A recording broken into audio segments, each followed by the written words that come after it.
Hi there, my name is Nadira Hill. I am a student in the Courtship and Marriage 2313 class, and I'm going to do my PK presentation over marriage traditions in Jamaica. I just chose this topic because I thought Jamaica is a cool country, so we'll get into it now. Marriages are considered to be legally binding in not only Jamaica, but the whole, every country, also in the United States. Jamaica is a pretty popular location for destination weddings, and so, yeah, it's important for them to obtain a marriage license. So the items required for the marriage license are the paperwork needs to be sent in 30 days in advance. This includes birth certificates for the bride and groom, adoption certificates if there's name changes, and just basically anything to ensure that no one is married at the time of the wedding. Yeah. So after this, I also need to pay the relevant fees with all the paperwork. After it's sent in, the Registrar General's office will exchange their marriage license for a official marriage certificate. So after that gets signed, then the marriage is considered legitimate and legally binding. So how big is the ceremony? Jamaican wedding ceremonies are typically really huge affairs because everyone is invited to join in. They don't really do the whole invite thing. It's basically everyone is welcome. And so they do this so no one feels excluded and because the wedding is a joyous day to be celebrated with all of the friends and family of the community.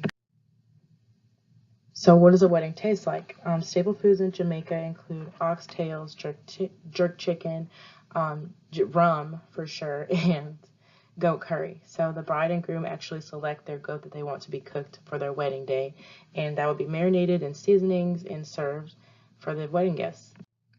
The cake is a very special affair. The Black Jamaican rum cake is very popular and very important.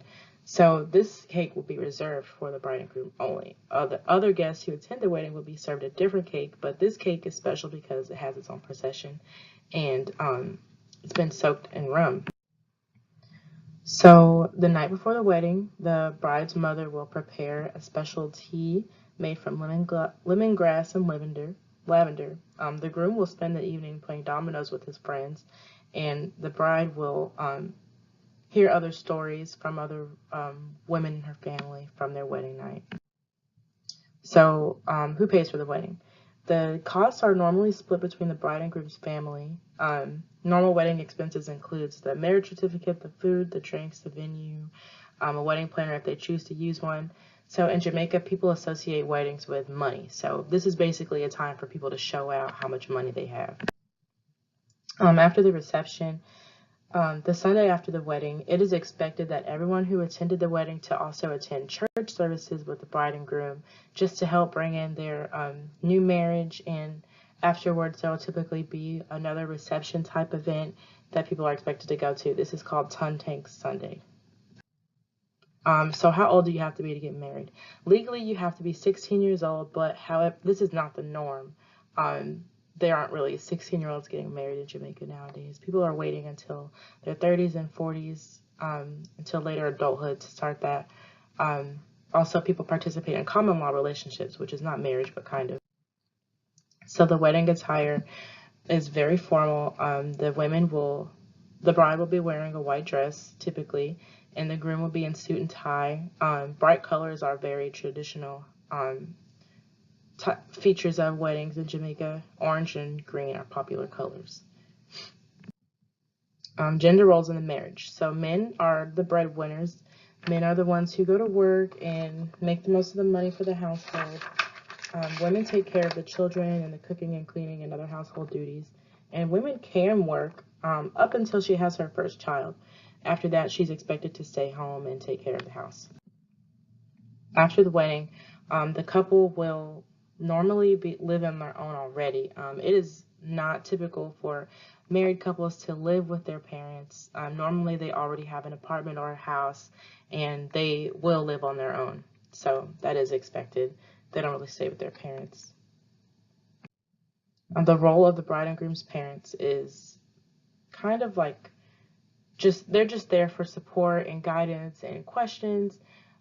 They're there to kind of help the newlyweds transition into married life, and so they don't really meddle too much in the relationship, but they are there for that support if the couple needs it. So children is also expected for newly wedded couples. They normally begin having kids after the first 2 to 3 years of the marriage, and if they don't have kids within that time frame, then there might be further issues like reproductive issues with either the bride or groom. So yeah, children are important. And in the role of the community, so these roles are actually changing. Previously, communities were really tight-knit, and now people are becoming more isolated. The community used to be like another supportive role, kind of like the parents for the marriage, but now people aren't really depending on that, so it's just changing. And that was really all I had. This is where I got some of my references. But yeah, thank you so much for listening. That was all I had.